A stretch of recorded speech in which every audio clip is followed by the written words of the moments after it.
Basic education के class में आप सभी का स्वागत है।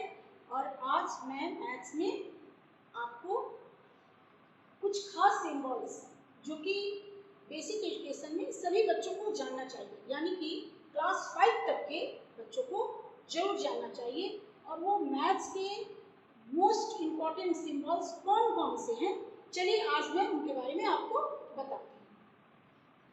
सबसे पहला है ऐड, यानी कि जोड़ दो।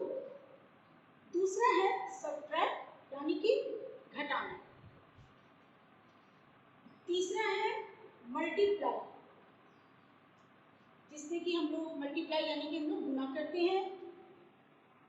फोर्थ है डिवाइड, 5 नंबर में है मोर देन। 6 नंबर में लेस देन।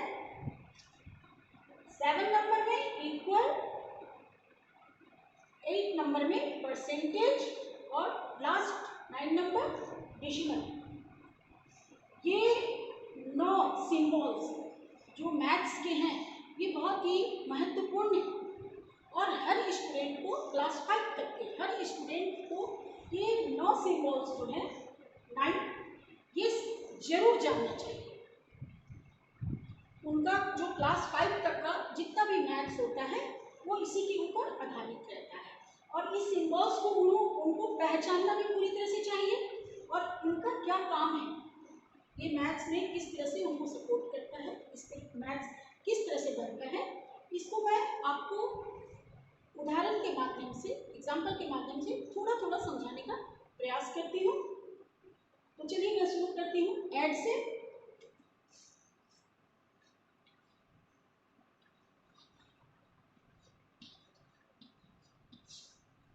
यहाँ पे हम ऐड का चिन्ह लगाते हैं, ऐड का सिंबल देते हैं, यानी कि जोड़ना है। 3 + 2 5, 4 + 2 6, माइनस यानी कि सब्ट्रैक्ट।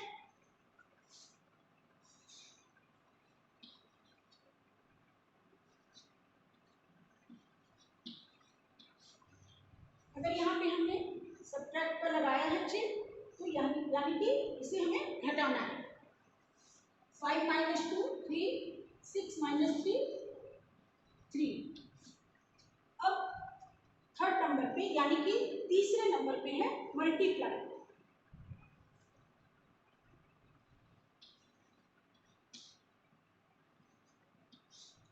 यहाँ पे हमने मल्टीप्लाई का सिंबल डाला है। 2 × 3 = 6, 2 × 6 = 12।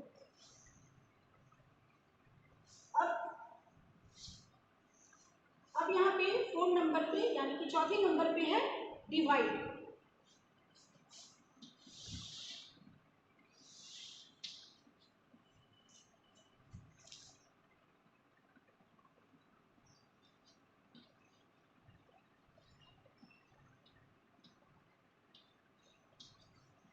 मान लीजिए 394 में डिवाइड करना है 7 से, यानी कि डिवाइड को हम लोग भाग देना भी कहते हैं।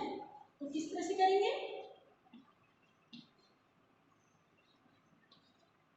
7 से देंगे। 7 × 5 = 35, यानी कि यहाँ पे जो 39 है उससे छोटी संख्या आनी चाहिए।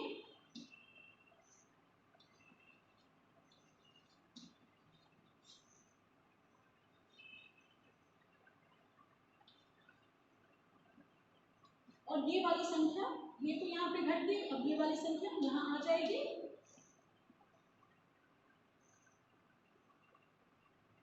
7 × 6 = 42।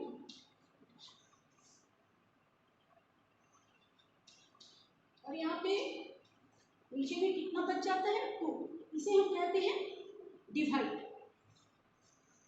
अब 5 नंबर पे है आपको मोर देन। मोर देन यानी कि हम इस तरह की संख्या जब लिखते हैं,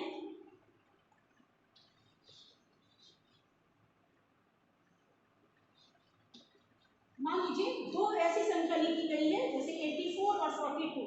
अब अगर यहाँ पे ये बताना है कि इन दोनों संख्या में कौन सी संख्या बड़ी है, मोर देन, बड़ी संख्या कौन सी है, तो बीच में ये वाला सिंबल लगा दिया जाता है।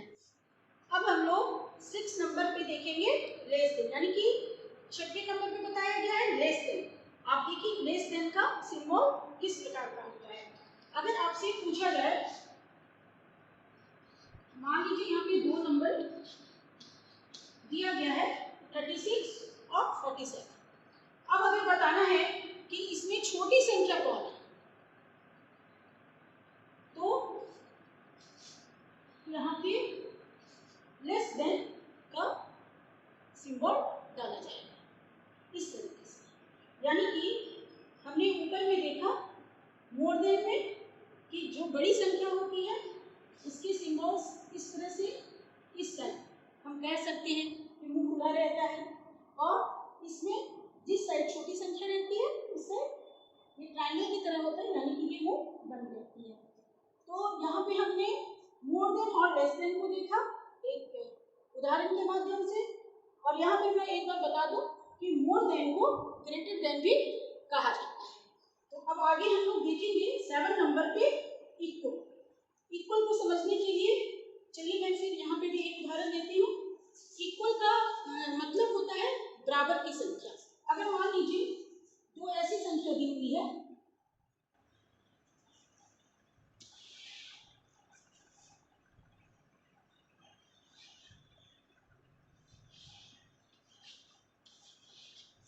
मान लीजिए दो ऐसी संख्या दी हुई है जो दोनों बराबर है, यानी कि 48 48, तो हम लोग यहाँ पे इक्वल का सिंबल डालते हैं, यानी कि ये दोनों संख्या बराबर है। अब 1 नंबर पे है परसेंटेज, यानी कि 8वें नंबर पे हम लोग परसेंटेज देख रहे हैं, यानी कि प्रतिशत। और इसी भी मैं आपको बहुत छोटे से उदाहरण से समझा रही हूँ। मान लीजिए कि आपसे कहा जाता है कि 500 का 20% क्या होगा। जब पूछा जाता है कि 500 का 20% क्या होगा, तो इसे किस तरह से दिखाया जाएगा, इसे इस तरीके से लिखेंगे 20/100 इंटू 500। अगर हम 100 से 500 को कट करते हैं तो 5 से होगा 100, 5 जा 500, और इसे इंटू करेंगे 20 इंटू 5 इंटू 100, यानी कि 500 का 20% 100, ये हमारा आंसर है। अब आपने परसेंटेज को भी समझ लिया होगा। 9 नंबर पे है डिसिमल। बेसिक एजुकेशन में बच्चों के लिए डिसिमल जो है बहुत लास्ट में आता है एक्सरसाइज में, लेकिन बहुत ही इम्पोर्टेंट सिंबल है, और इसे भी मैं बहुत छोटे से उदाहरण से आपको समझा रही हूँ। जब कोई संख्या ऐसी होती है, मान लीजिए कि हमें 0 से 1 के बीच की किसी संख्या को दर्शाना है, या मान लीजिए 1 से 2 के बीच की किसी संख्या को दर्शाना है, या मान लीजिए 3 से 4 के बीच की संख्या को बताना है, तो हमें डिसिमल का प्रयोग करना पड़ता है। मान लीजिए एक संख्या मैं यहाँ पे लिख रही हूँ,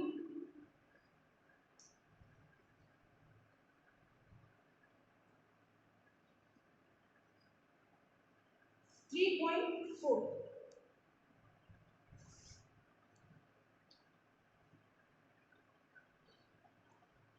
6.03। जब हमें इस तरह से किसी संख्या को बताना पड़ता है तो यहाँ बीच में डिसिमल हम लोग डालते हैं। कई बार ऐसा होता है कि किसी संख्या को डिवाइड करने के क्रम में भी, मान लीजिए 47 को डिवाइड किया जा रहा है, 5 9 जा 45 किया गया, और यहाँ पे 2 आया। अब यहाँ पे संख्या मान लीजिए नहीं कट रही है, तो यहाँ पे डिसिमल डाल दिया जाता है, और उसके बदले यहाँ पे एक 0 डाल दिया जाता है, तो 5 4 जा 20, और यहाँ पे ये जो आंसर आता है 9.4 या 9 डिसिमल 4, इसे आंसर माना जाता है। तो यहाँ पे भी हमने डिसिमल लगाया। तो आपने देखा कि डिसिमल का प्रयोग भी मैथ्स में कई जगह पे किया जाता है। और ये जितने भी सिंबल्स, यानी कि मैंने यहाँ पे 9 सिंबल्स आपको बताया है, मोस्ट इम्पॉर्टेंट क्लास 5 तक में। तो अगर आप टीचर हैं, पेरेंट्स हैं, या आप खुद स्टूडेंट हैं और ये वीडियो देख रहे हैं, तो आप बिल्कुल समझ गए होंगे कि ये जो मैथ्स में क्लास 5 तक में बेसिक एजुकेशन में जो सिंबल्स है, इनको समझना कितना आवश्यक है, कितना ज़रूरी है, और इनका प्रयोग सही से करना भी बहुत ज़रूरी है। तो मुझे लगता है कि आज की क्लास में आपको काफ़ी कुछ समझने के लिए मिला होगा। तो इस वीडियो को देखिएगा और अपनी पढ़ाई पे ध्यान दीजिए, बच्चों की पढ़ाई पे ध्यान दीजिए। मैं अगली बार फिर आऊँगी किसी और सब्जेक्ट के साथ कोई खास प्रश्न लेके। तब तक के लिए गुड बाय।